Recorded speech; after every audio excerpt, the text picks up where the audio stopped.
ನೋಡಿ ಪುದೀನ chicken same ಇದ್ದೇ ಥರ ನೋಡಿ ನಾನೇ ಮಾಡಿರೋದು. ಚಿಕನ್ ತೊಳ್ಕೊಂಡಾಯಿತು, ಸ್ವಲ್ಪ ಅರಿಶಿನ ಸ್ವಲ್ಪ ಉಪ್ಪು ಹಾಕಿ ಸ್ವಲ್ಪ ಬೇಯಿಸ್ಕೊಂಡಿದ್ದೀನಿ.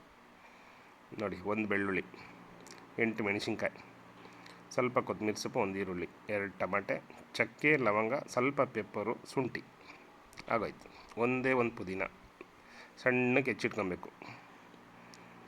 ಈರುಳ್ಳಿ ಮತ್ತು ಪುದೀನ ನೋಡಿ ಪೇಸ್ಟ್ ಆಗೇ ಹೋಯ್ತು. ಸಣ್ಣಕ್ಕೆ ಹೆಚ್ಚಿರೋ ಈರುಳ್ಳಿ, ಪುದೀನ ಸ್ವಲ್ಪ ಫ್ರೈ, ರುಬ್ಬಿಟ್ಕೊಂಡಿರೋದು ಮಸಾಲೆ ಹಸಿ ವಾಸನೆ ಹೋಗೋ ತನಕ ಸ್ವಲ್ಪ ಫ್ರೈ ಮಾಡ್ಕೊಬೇಕಷ್ಟೆ, ಜಾಸ್ತಿ ಫ್ರೈ ಮಾಡ್ಕೊಳ್ಳೋದು ಬೇಡ.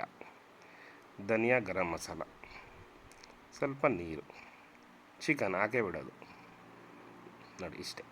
ಫ್ರೈ ನೀರು ಹಾಕೋದು, 15 ನಿಮಿಷ ಬಿಡ್ತಾ ಇರೋದೆ, ಸ್ವಲ್ಪ ಉಪ್ಪು ನೋಡಿ ಆಗೋಯ್ತು. 15 ಮಿನಿಟ್ಸ್ ಆಗೇ ಹೋಯ್ತು ನೋಡಿ.